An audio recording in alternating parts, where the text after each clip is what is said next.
자, 이 SF 영화들의 특징은 뭐냐면 첫 번째는요, 관점의 이동이에요. 일명 거리두기거든요. 지구에 있을 때 너무 근접해서 보이지 않는 거예요. 지구 밖으로 나가니까 문제가 보이기 시작해요. 두 번째는요, 구원이라는 게 추상적이지 않고 아주 구체적이구나라는 거예요. 우주에서 광활한 그 수많은 별과 행성과 온갖 우주의 법칙들이 있는데 그 속에서 한 사람의 이야기, 한 관계의 이야기에 집중하고 있는 거예요. 그리고 그 관계에 집중했을 때 결국은 인류 전체에게 회복과 도움과 구원이 찾아온다는 이야기를 하고 있는 것이죠. 마지막으로 하나 꼭 좀 짚고 넘어가고 싶은 것은 이 SF 영화를 통해서요,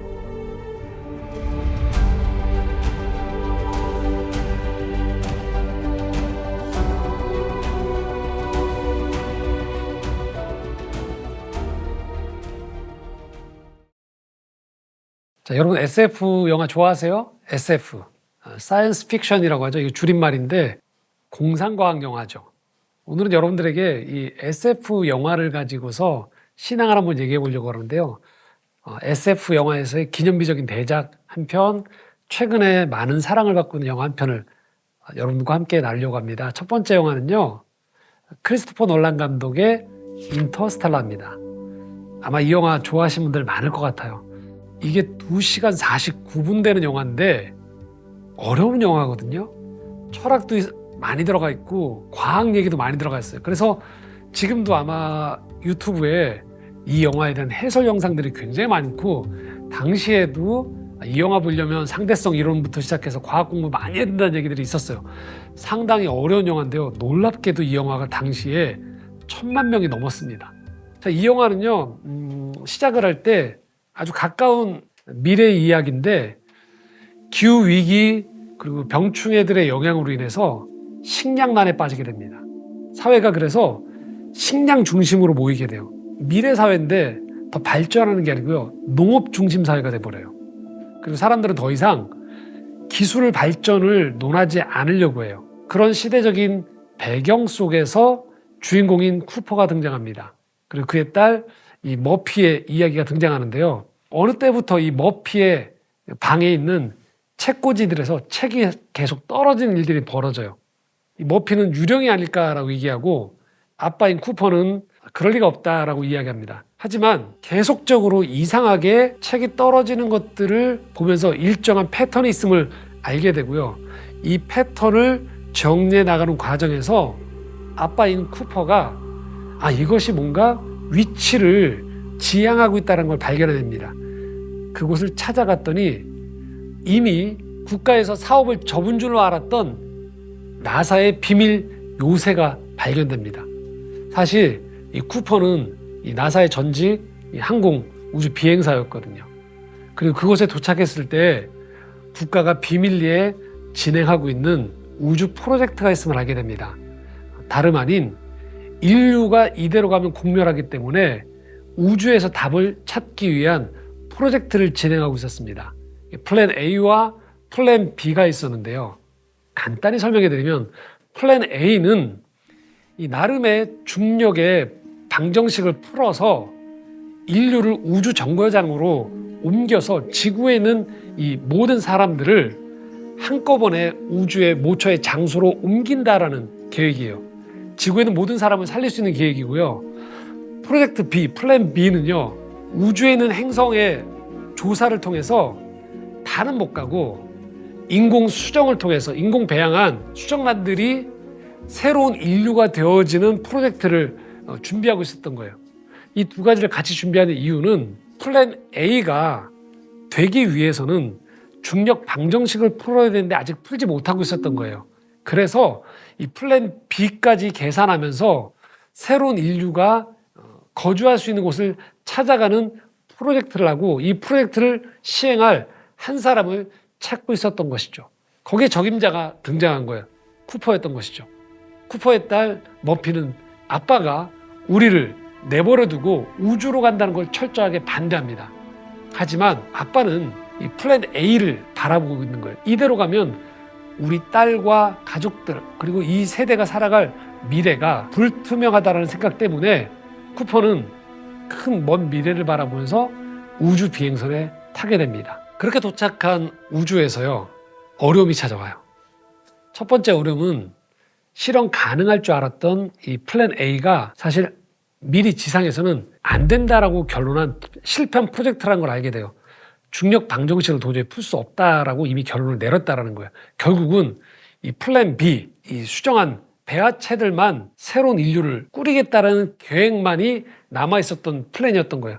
결국 쿠퍼는 지구에 돌아갈 수 없는 존재가 되어지고 다시는 가족들을 만날 수 없는 상황이 되어지고 지구에 남아있는 모든 인류는 결국 벌어지게 된 운명에 처한다는 것을 알게 되는 거죠. 이게 첫 번째 위기입니다. 두 번째 위기는요, 시간과 중력에 대한 문제인데 이 문제를 해결하기 위해서, 인류의 문제를 해결하기 위해서 3개의 행성을 지정했는데 그 중에 한 행성을 내려가는 과정에서 블랙홀 주변에 있어서 중력이 너무 강한 거예요. 자, 이게 어떤 문제가 있느냐? 중력이 너무 강하기 때문에 지구의 시간과는 다른 시간이 그 별에서는 움직이고 있는 거예요. 쿠퍼가 그 별에 도착해서 그 별을 탐사하는 동안에 사고가 터지면서 3시간을 머물게 되고 올라옵니다. 자, 3시간인데 지구의 시간으로는 20년이 넘는 시간이 이미 흘러버린 거죠. 그리고 우주선으로 돌아왔을 때 지구에서 온 영상 메시지에 놀랍게도 어릴 때 있었던 그 딸이 어느새 아빠 나이가 된 상태에서 20년이 흘렀으니까요. 울면서 이제 아빠를 더 이상 볼 수 없는 이야기를 합니다. 3시간을 고작 내려갔다 올라온 쿠퍼가 이미 자신의 나이와 똑같아진 딸을 보면서 오열을 합니다. 다시는 딸을 볼 수 없는 그 슬픔과 그 딸에게 더 이상 돌아갈 수 없는 그 서글픔이 이 쿠퍼에게 찾아온 것이죠.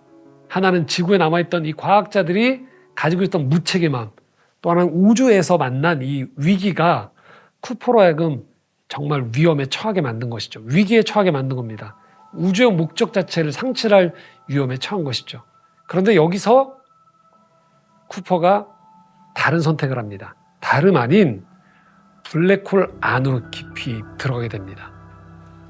딸을 사랑하는 마음, 그리고 인류를 결국은 회복해야 된다는 이 이야기들 속에서 결국은 블랙홀로 들어가게 되는데 놀랍게도 이 블랙홀에 지구와는 다른 차원이 있었던 거죠. 일명 테서렉트라고 하는데요.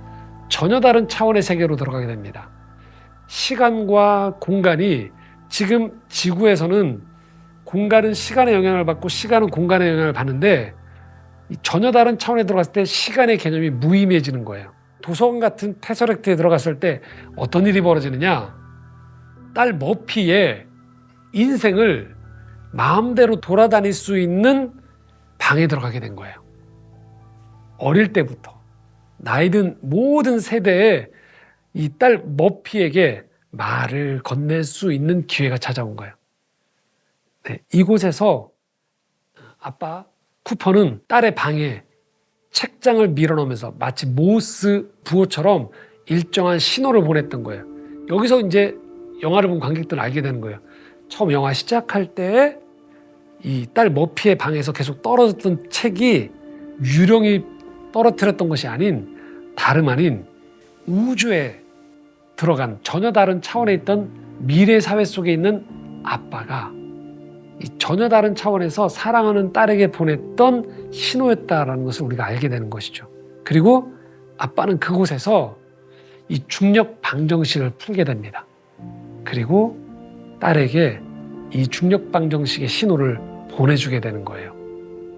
결국 이 시공간을 넘어서는 블랙홀은 엄밀히 말하면 지구의 시간과 중력을 엉망으로 만드는 곳인데 거꾸로 아빠가 그 블랙홀로 들어감으로 인해서 지구에서 풀 수 없었던 문제를 풀면서 영화 처음 시작할 때 도저히 풀지 못했다고 했던 중력 방정식, 즉 플랜 A를 성사시킬 수 있게 된 거예요. 아빠의 이 용기 있는 행동을 통해서 지구에 남아있던 모든 인류는 이제 살아날 수 있는 선물을 허락받게 된 것이죠. 사랑이 아빠로 하여금 시공간을 뛰어넘는 차원에서 기적을 만들어냈던 것이죠.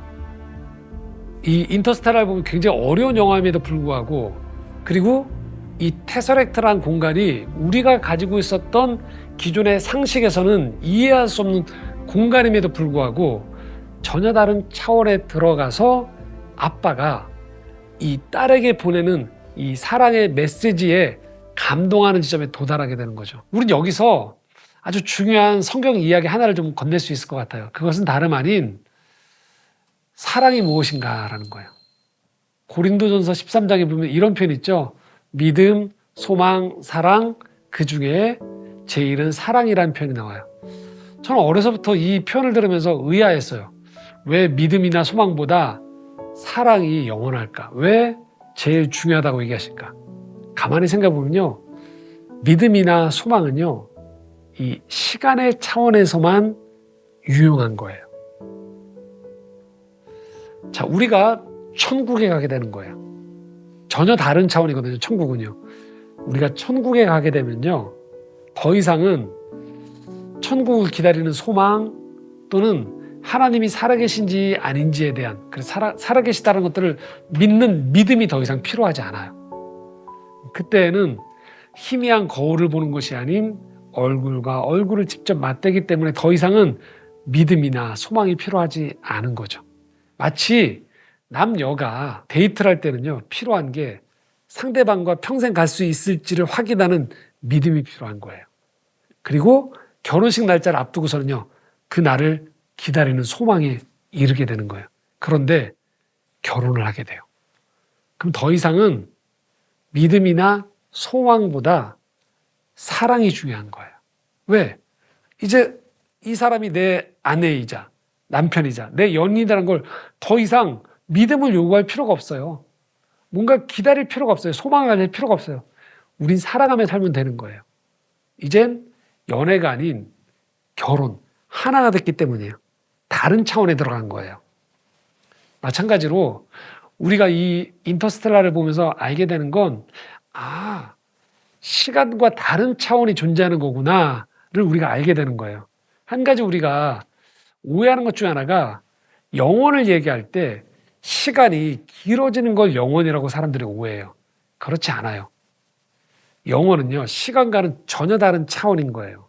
전혀 다른 차원이 이 세계 가운데 침투하는 거예요. 그래서 우리가 이 땅을 살아가면서도요, 영혼을 죽어서 가는 천국으로만 생각하지 않아도 된다는 거예요. 왜냐하면 시간 속에서요, 영혼을 경험할 수 있도록 하나님이 허락하셨다라는 거예요. 하나님의 임재가 있을 때 그곳은 시간이 멈춘 것 같은 경험을 하게 되는 거예요. 영혼이 우리에게 임하면, 영혼의 차원이 임하면 시간에 구애받지 않게 되는 거예요. 장소에 구애받지 않게 되는 거예요. 인터스텔라에 나오는 테서렉트는요, 우리로 하여금 시간과 공간에 묶여 사는 우리로 하여금 다른 차원이 임했을 때 어떻게 우리가 살아갈 수 있는지를 상상할 수 있는 여지를 보여주는 거예요. 그리고 그 다른 차원에서도 여전히 유효한 게 있다는 걸 알게 되는 거죠. 바로 사랑이다라는 것을 알게 되는 거예요. 우주에 나가서도 그래서 우리는 전혀 다른 차원 속에서도 영원한 것, 사랑을 발견하게 되는 영화인 거죠. 그래서 영화의 맨 마지막에 이 아빠가 이 모든 우주여행을 마치고 이제 딸을 만나러 돌아갔을 때 이 시간에 격차가 있다고 했죠. 100년이 넘었거든요. 그래서 100살이 넘은 딸과 여전히 40살 조금 넘은 아빠가 만나게 되는 맨 마지막 장면을 보게 되는 거예요. 희한하죠. 딸은 노년이 됐어요. 근데 아빠는 여전히 40대예요. 근데 그 아빠가 노년이 된 딸을, 임종 직전에 딸을 바라보면서 해우하는 그 장면을 보면서 우리가 사랑이라는 게 얼마나 아름다운지를 알게 되는 것이죠. 인터스텔라는 그래서 우주 영화지만 사랑 영화라고 할 수 있게 되는 것이죠. 두 번째 영화 소개하려고 하는데요. 2026년에 개봉한 프로젝트 헤일 메리예요. 앤디 위어의 원작으로 만들어진 영화입니다. 영화는요, 시작하면 그레이스라는 주인공이요, 우주선에서 깨어나는 장면부터 시작해요. 꽤 오랫동안 동면을 취하다가 깨어났다라는 것을 알게 돼요. 그리고 이 사람의 기억이 거의 멈춰 있다가 하나 둘씩 돌아오는 장면들이 있습니다. 원작에서는 이게 아주 상세한데 영화에서는 빠르게 이것들이 흘러갑니다. 그러면서 이 그레이스가 내가 우주에 오게 된 이유가 있다는 것을 알게 돼요. 바로 아스트로파지라는 이 미생물을 과 관련된 문제를 해결하기 위해서 자기가 이 우주에 오게 됐다는 것을 알게 돼요. 태양 에너지를 흡수하는 미생물인데요. 이 미생물이 태양 에너지를 흡수하면서 점점 태양계의 전체가 이상해지는 거예요. 그 지구에도 위기가 찾아오게 된다는 거였어요. 그래서 이 문제를 해결하기 위해서 그레이스가 우주에 파견된 것인데요. 그레이스가 중간에 충격을 받게 돼요. 기억이 돌아오면서 알게 되는데요. 다름 아닌 내가 이것을 자원에서 온 게 아니구나라는 것을 알게 돼요. 왜냐하면 그레이스가 학계에서 왕따를 당하고 중학교 선생님을 하게 되는 스토리가 나오거든요. 이 학계에서는 그레이스가 우주에 나가서 이 문제를 해결하기 요청해요. 그레이스가 가지 않으려는 이유가 있습니다. 다름 아닌 이게 편도 여행이거든요. 가면 못 돌아오는 거예요. 즉 죽으러 가는 여행인 거예요. 그레이스는 그럴 마음이 없어요. 인류를 위해서 내가 죽고 싶은 마음이 없는 거예요. 그런데 지구에서 강제로 그레이스를 잡아서 동면을 시키고 우주에 보냈던 거예요. 뒤늦게 그 사실을 알고 충격에 빠집니다. 그리고 그레이스는 이 광활한 우주에서 함께 파견된 우주 비행사 2명은 이미 죽고 자기 혼자만 남은 걸 알게 됩니다. 칠흑같이 어두운 우주에서 오로지 자기 혼자밖에 안 남은 거예요. 철저히 혼자임을 깨달았던 그 시간에 얼마 후에 또 다른 생명체가 우주에 있음을 알게 돼요. 로키라는 외계 생명체인데요. 흡사보면 돌덩어리 같이 되어 있는 우주 생명체예요. 근데 엄밀히 지능을 가진 생명체예요. 그냥 돌덩어리가 아닌. 근데 이 로키라는 이름의 이 생명체가 이 그레이스와 만났는데 전혀 다른 언어를 쓰는 존재들이거든요. 그런데 이들이 소리 진동의 패턴과 여러 가지 것들을 통해서 점점 공유할 수 있는 언어를 개발해냅니다. 그리고 의사소통이 가능해져요. 자, 처음에 이 둘은 그래서 동떨어져 있는 우주에서 그냥 만나게 된 서로 간 아무도 없는 동떨어진 우주에서 혼자가 아니구나를 확인하는 존재일 뿐이었었어요. 근데 이들은 점점 의사소통을 해가면서 친구가 되어지기 시작해요. 그리고 마침내 이 그레이스가 우주선 밖에서 작업을 하다가 죽을 위험에 처할 때 로키가 자신의 모든 것들을 내려놓고 자기조차도 죽을 위험에서 그레이스를 구해줍니다. 결국 이 둘은 서로에게 너무나도 소중한 이 친구이자 동료가 되게 돼요. 낯선 외계 생물체가 어느새 친구가 된 거죠. 그리고 영화는 중반부에 넘어가면서 점점 이 둘이 타우세티라는 별에서 아스트로파 파지를 먹을 수 있는 타우메바라는 이 생명체를 발견해내고 이것이 로키도 파견될 때 자기 별에서 바로 이 문제를 해결하기 위해서 그리고 그레이스도 이 문제를 해결하기 위해서 파견되는데 이제 각자 별로 돌아가서 이 문제를 해결할 수 있는 그런 단서를 얻게 됩니다. 해피엔딩이에요. 원래 그레이스가 편도여행, 죽으러 갔던 여행인데 이 아스트로파지의 물질을 잘 활용함을 통해서 지구로 귀환할 수 있게 된 거예요. 이걸 바로 로키가 도와주는데요. 그 로키도 이제 고향으로 돌아가면 돼요. 자기의 별로. 근데 지구로 귀환하던 이 그레이스에게 한 가지 문제가 발생해요.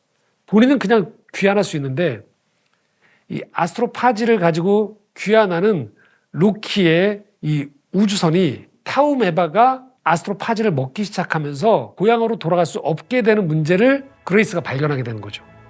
그래서 그레이스는 지구로 돌아가는 권리를 포기합니다. 전혀 존재조차 낯설었던 이 외계 생명체와 알게 되어지고 우정을 쌓는 것을 넘어서서 로키를 위해서 함께 다른 선택을 하게 됩니다. 그리고 또 다른 해피엔딩이 영화 막바지에 우리를 기다리고 있게 됩니다. 이 영화가 감동을 줬던 이유 중에 하나는요. 온 인류를 위해서 온 인류를 구원하라는 책임에서는 거부했던 한 남자가 아무도 없는 우주에서 또 사람도 아닌 그 외계 생명체를 위해서 나의 권리, 나의 안락함, 지구로의 귀환을 포기한다는 설정이 많은 사람들에게 감동을 줬던 것 같아요. 자, 이렇게 인터스텔라와 그리고 프로젝트 헤일 메리는 각각의 SF 영화로서 우주에서 벌어졌던 이야기를 다루고 있습니다. 근데 이 두 영화에는요, 공통점이 있어요. 첫 번째는요, 이 두 영화 모두 지구에 있는 문제를 가지고 있어요. 지구에서 어떤 문제가 발생하는 거예요. 근데 이 문제를요, 지구 안에서 해결하지 못하는 거예요. 지구 밖으로 가지고 나갑니다. 지구 밖으로 나가서 문제를 해결하게 되는데요. 해결하는 방법이 놀랍게도요, 원래 지구에 있었던 원리를 가지고 해결을 해요. 지구에서 원래 통용됐던 가치인데 이걸 먼 우주까지 나가서 발견하게 되는 거예요. 이걸 뭐라고 표현하냐면요, 관점의 이동이에요. 일명 거리두기거든요. 아니, 지구에 있을 때 이 문제를 해결할 수 있는 왜 단서가 안 보였을까를 생각해요. 그런데 지구 밖으로 나가니까 문제가 보이기 시작해요. 자, 이런 겁니다. 우리가 일상을 살아갈 때요, 건강한 몸을 입고 살아갈 때는 잘 몰라요. 친구의 소중함을 몰라요. 내 일의 소중함을 몰라요. 일상에 만나는 나무, 자연, 풍경들이 소중한지를 몰라요. 그러다가 거리를 뛰게 되는 거예요. 병원에 입원하게 됩니다. 강제로 거리가 떨어지는 거예요. 시간상으로든 공간상으로든 거리가 떨어지면서 가까이 있을 때는 너무 밀접해서 보이지 않던 것들이 보이는 거예요. 사람들의 소중함이 보이고요. 내가 하고 있는 일이 얼마나 나한테 즐거움을 주는지, 기쁨을 주는지, 보람을 주는지, 그리고 내가 만나고 있던 이 풍경이 얼마나 소중한지를 뒤늦게 알게 되는 거죠. 그래서 많은 분들이 고백하기를 큰 병을 앓고 난 다음에 오히려 일상으로 돌아왔을 때 이전보다 행복에 대한 만족도가 훨씬 커진다는 얘기를 하세요. 거기에는 일정 부분 거리두기가 있었기 때문이에요. 성경 시편 8편에 보면요, 이런 얘기가 있어요. 하늘의 달과 별들을 보니 사람이 무엇이간데 주께서 저를 생각하시는지라고 얘기해요. 참 희한합니다.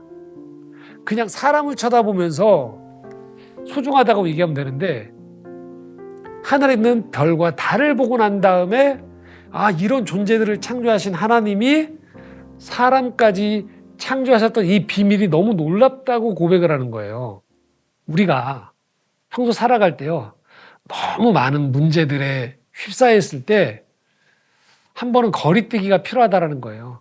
너무 그 안에 엉겨붙어서 뒤에 엉켜서 계속 풀려고 할 때 좀채 풀리지 않는 문제들이 있어요. 너무 복잡해요. 그러면 사무실 밖을 나가는 거죠.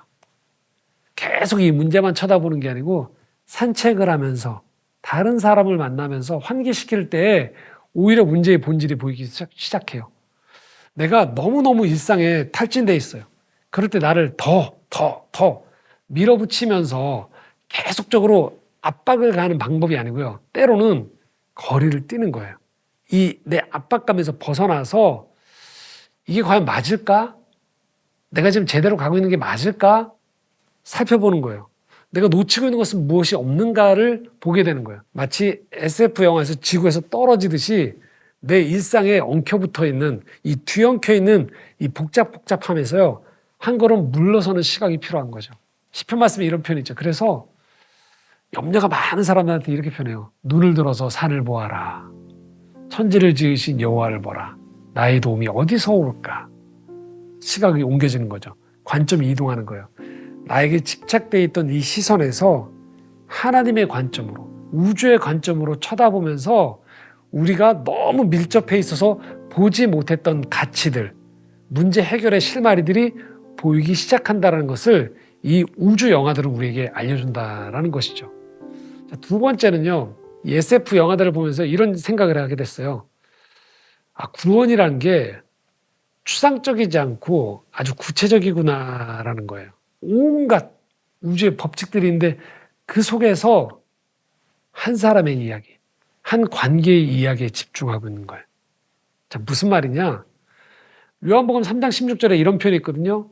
하나님이 세상을 이처럼 사랑하사라는 표현이 나와요. 세상이라는 표현이 나온단 말이죠. 그런데 바로 뒤이어서 뭐라는 표현이 나오냐, 어떤 표현이 나오냐?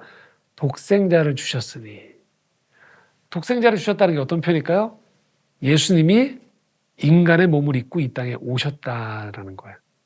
눈에 보이는 인간의 몸을 입고 오셨어요. 그리고 온 인류를 구원하기 위해 오셨던 예수님이 구체적으로 한 사람 한 사람을 만나시는 거예요. 그러니까 예수님이 그냥 산 위에서 나는 온 인류를 구원하기 위해 했다라고 외치시지 않아요. 그냥 기적 한 번으로 그냥 5대양 6대주를 다 그냥 선포해서 모든 사람들이 예수님의 이 영감 어린 메시지에 그냥 다 도취되도록 만들지 않으세요. 예수님이 이 땅에 오셔서 하신 게 뭐냐면요. 중동 지방의 몇 구역을 그것도 3년 동안 다니신 거예요. 그리고 한 사람 한 사람을 만나셨어요. 아픈 사람을 만나셨어요. 구체적으로 병을 가진 사람을 만나셨어요. 율법의 뜻을 이해하지 못해서 답답해하는 사람들에게 아주 구체적인 가르침을 하셨어요. 그리고 예수님이 참지 못하셨던 게 있어요. 사람들이 배고파하는 걸 참지 못하세요. 그래서 배고파하는 사람들에게 오병이의 기적을 베푸세요. 부활하고 나신 다음에도요, 제자들을 찾아가서 먼저 먹을 것부터 주세요. 아주 예수님이 만나는 사람들의 구체적인 필요를 채워주시는 거예요. 누가복음 10장에 보면 우리가 잘 아는 비유가 나오거든요. 강도 만난 이웃을 도와주는 선한 사마리아인 비유가 나와요. 근데 많은 사람들이요, 이 구절도 오해해요.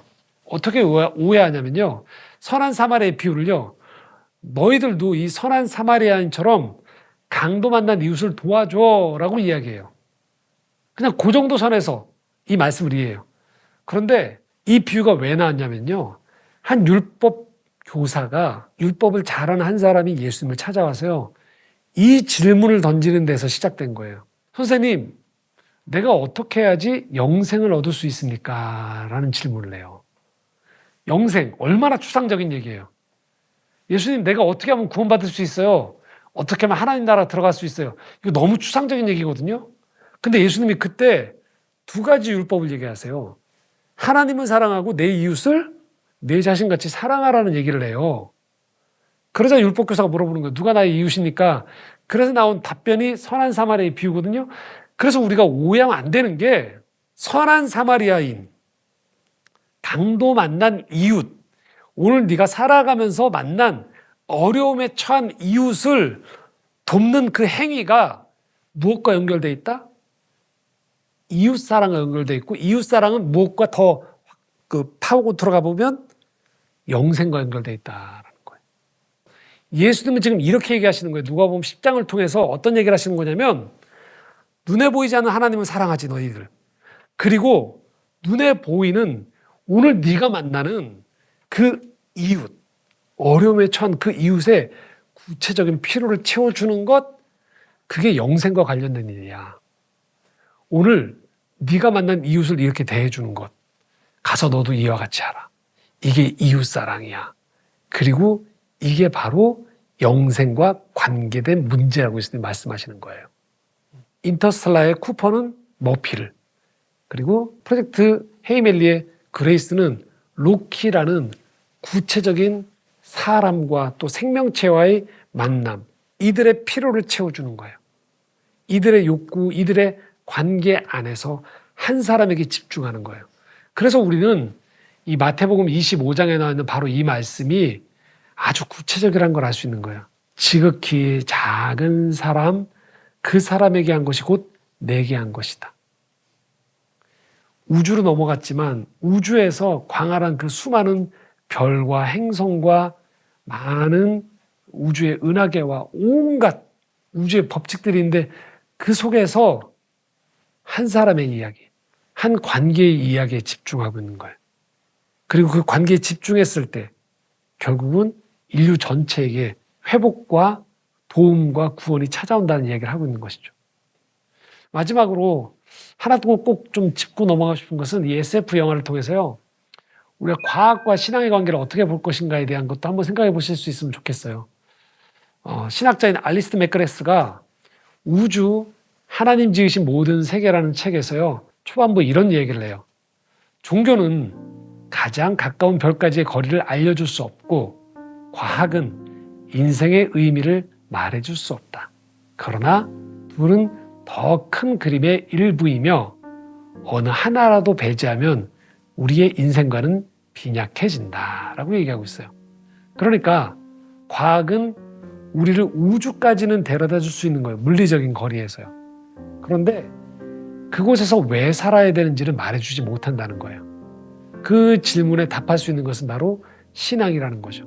자, 우리가 이런 SF 영화를 보면서 세상 깨닫게 되는 건 기술의 현란함에 우리가 처음엔 입을 벌리지만요. 결국 우리가 맨 마지막에 가져가는 것은 아주 원초적인, 가장 기본적인 사랑의 문제이고 우정의 문제라는 거예요. 그 팽창하고 있는 이 지식과 정보의 세계 속에서 정말 그럼에도 불구하고 필요한 건 지혜라는 거예요. 지식이 아니고. 그리고 오늘도 굉장히 빠르게 속도 경쟁을 벌이고 있고요. 어떻게 하면 더 편할까를 이야기하는 이 사람과의 관계 안에서의 철저하게 편제되어 있는 이 시대 속에서 우리로 하여금 하늘을 보게 만드는 거예요. 경외감이 얼마나 중요한지, 경이로움이 얼마나 중요한지를 깨닫게 해줄 수 있는 것 무엇일까요? 저는 그것이 바로 신앙이라고 생각해요. 이 SF 영화 속에서 이 많은 기술의 현란함 속에서도 영화를 만드는 사람들이 놓치지 않았던 것이 이 기본, 우리 인생에 중요한 것이 무엇인가를 이야기했던 것처럼 세상은 우리에게 듣기 원하는 게 바로 이 이야기라는 거예요. 지혜가 무엇인지, 용서가 무엇인지, 화해가 무엇인지, 경외함이 무엇인지는 과학이 해줄 수 없어요. 세상의 정치가 해줄 수 없어요. 그러나 복음은 이 얘기를 해줄 수 있다는 것이죠. 오늘 살아가는 이 지구에 얽히고 설켜있는 이 문제들, 그래서 이 지구가 너무 싫다, 지구에 답이 있을까라고 할 때 우주적 시선으로 다시 한번 살펴보면서 아니다, 이 안에 진정 우리가 놓치고 있는 가치로움이 있다는 것들을 일깨워주는 이 영화들을 보시면서 꼬여있는 우리의 일상 안에서의 지혜, 또 이해, 경외감들을 다시 회복해 볼 수 있으면 좋겠습니다. Who am I that the maker of heaven would love me and know me by name? In a world where I feel like a stranger, His love came and found me the same. In each breath that I breathe, when I wake or I sleep,